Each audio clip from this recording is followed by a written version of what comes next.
Hey guys, how's it going? Master Cal here, and today I'm going to be doing the 10th video in my 2021 NFL offseason preview series, the Dallas Cowboys.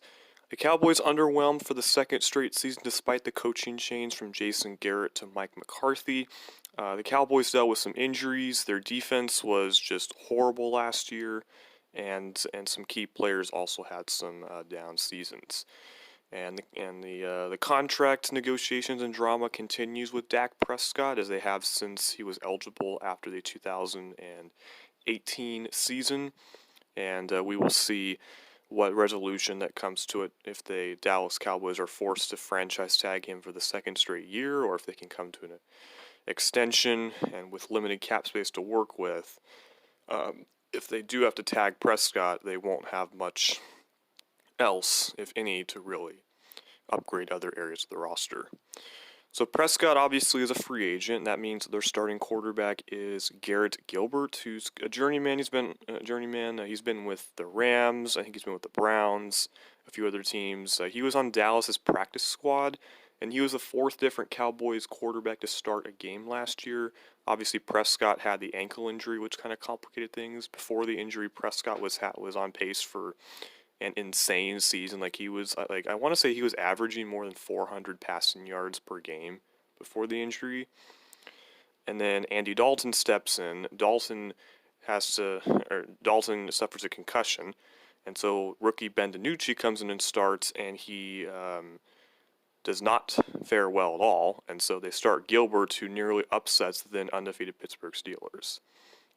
So he's not going to be the starting quarterback next year, with the Cowboys almost starting to bring back Dak. But running back Ezekiel Elliott, the fourth overall pick in 2016.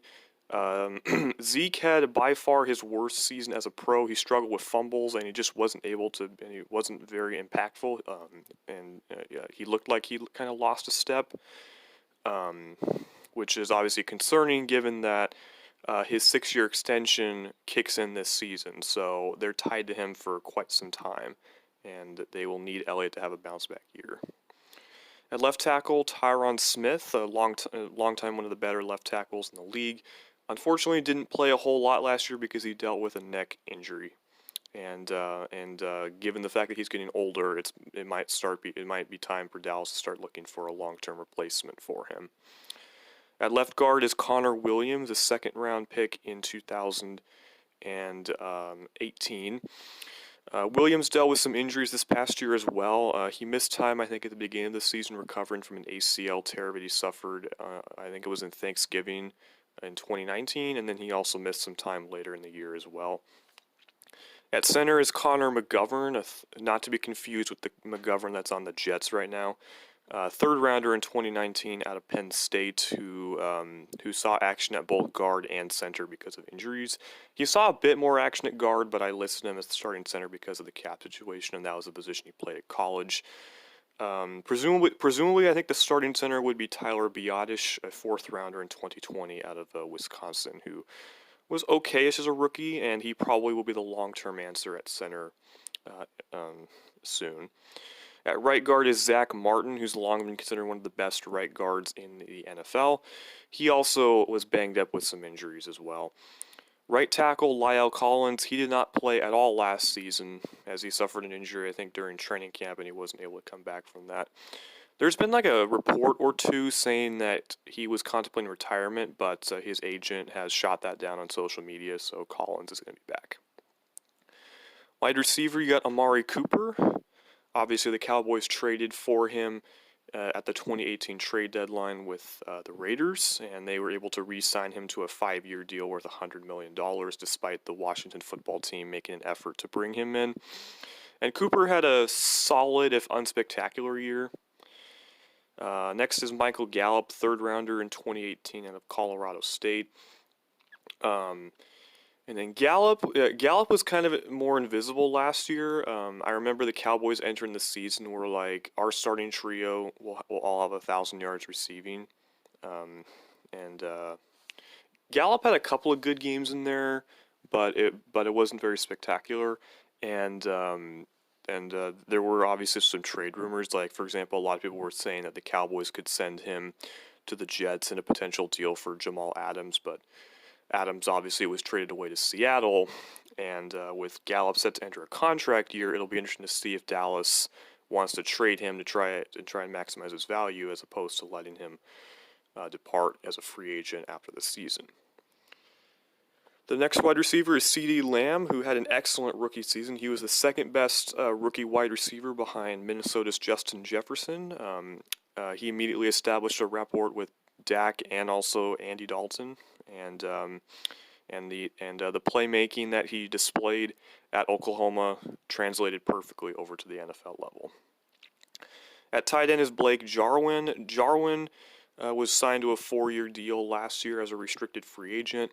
Unfortunately, he suffered an ACL tear in week 1 and so missed most of the season, which meant that Dalton Schultz saw most of the action as the starter, and he had some pretty good games in there.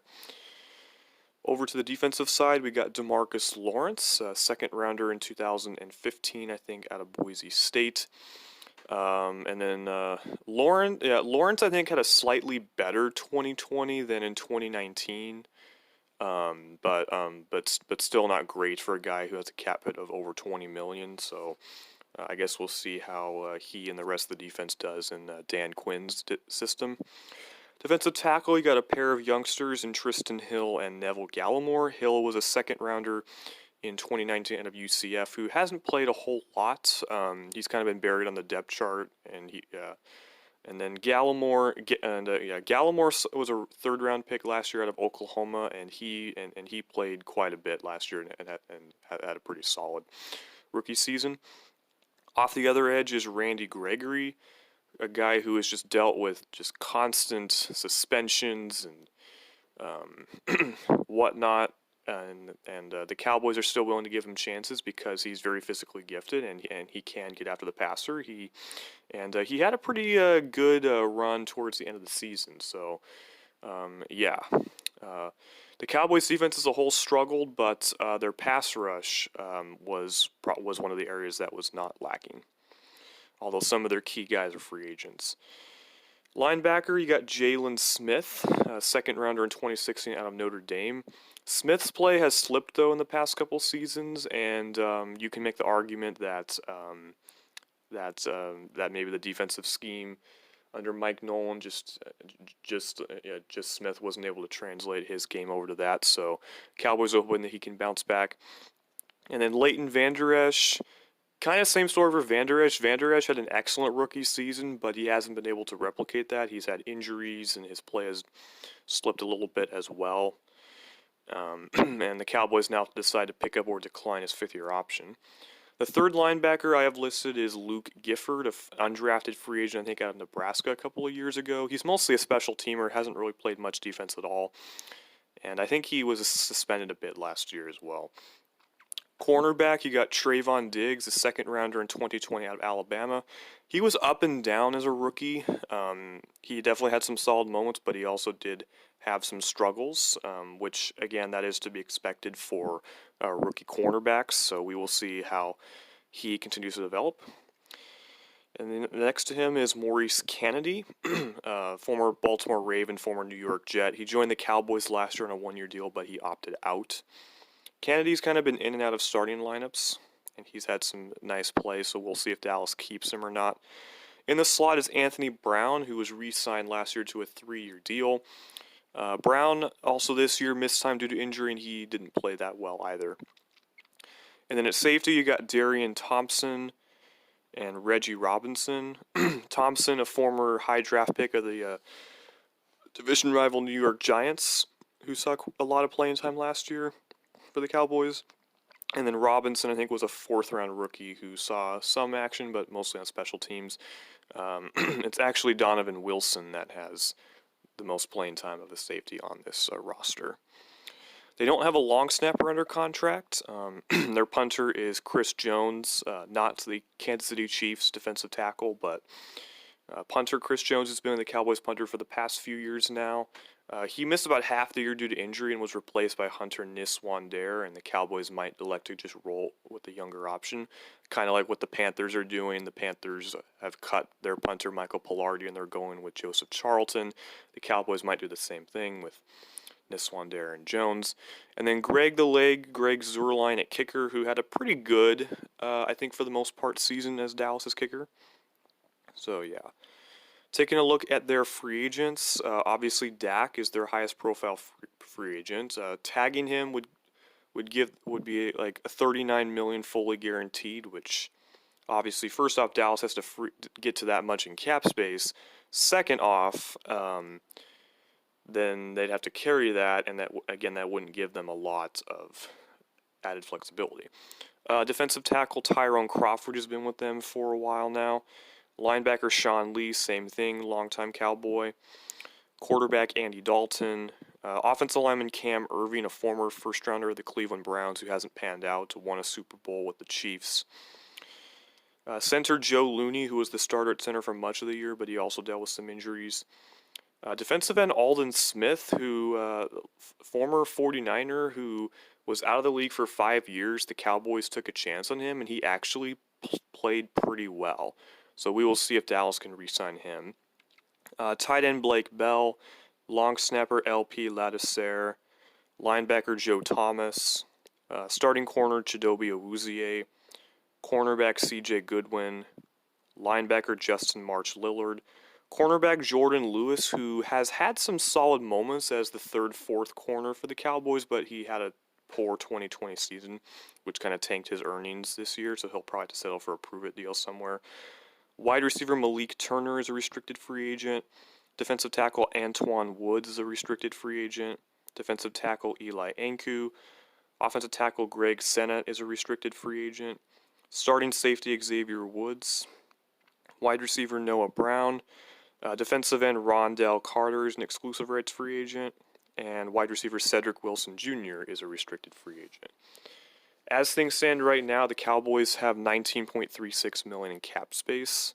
So again, first of all, they have to make a lot of moves to get just the $39 million that's required to tag Prescott for the second straight year.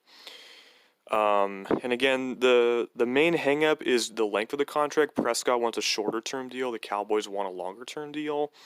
And given the fact